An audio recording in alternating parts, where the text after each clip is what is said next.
अकोला येथे कोळी महादेव जमातीचा निषेध मोर्चा थेट जिल्हाधिकारी कार्यालयावर।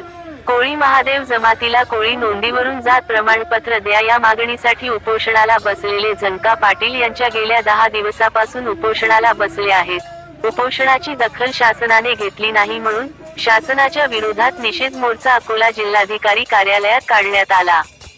कोळी महादेव जमातीचा हा निषेध मोर्चा जोराचा पाऊस आला त्या जोराच्या पावसात मोर्चा टप्प राहुल कुठे न थांबता कोळी महादेव जमातीचा शासन प्रशासनाच्या विरोधात निषेध मोर्चा आदिवासी कोळी महादेव जमात बांधव थेट शिर्ले कलेक्टर ऑफिसला पोलिसांची उडाली दाणादाण।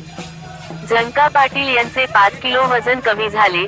आरोग्य कर्मचारी म्हणत आहेत उपोषण असे चालू असल्यास जीवितास धोका निर्माण होऊ शकतो। प्रांत अधिकारी मागत आहे 1950 च्या आधी कोळी महादेवाच्या नोंदी।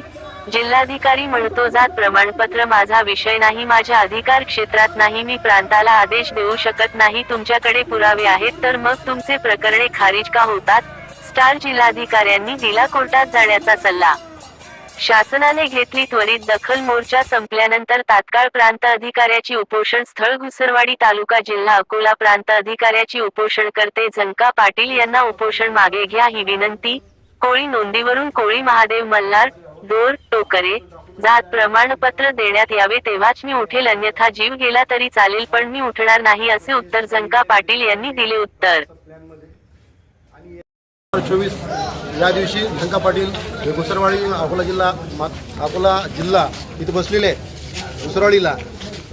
त्यांची मागणी आहे कोळी महादेव जमातीला जात प्रमाणपत्र मिळावं। जात प्रमाणपत्र जर मिळालं नाही तर ते उपोषण सोडणार नाही। आज त्यांचा उपोषणाचा 10वा दिवस आहे। आम्ही सर्व कोळी महादेव जमातीचे लोक आज जिल्हाधिकाऱ्यांना भेटलो। जिल्हाधिकाऱ्यांना भेटले असता त्यांनी स्पष्टपणे सांगितलं की तो विजय माझ्या तरीतला नाही आहे, तो प्रांताचा आहे आणि प्रांत देण्यास तयार नाही। यांची या अधिकाऱ्यांवर शासनाचा दबाव आहे, इथलच्या जनप्रतिनिधीचा दबाव आहे। जर कोळी महादेव जमातीला न्याय मिळाला नाही तर येणाऱ्या विधानसभामध्ये भाजपाचा झेंडा आम्ही कोणत्याही गावात लागू देणार नाही कोळी महादेव जमातीच्या, आणि या जनप्रतिनिधीला गावात प्रवेशसुद्धा करू देणार नाही असं आम्ही सर्व समाज बांधवांनी या ठिकाणी ठरवलेलं आहे।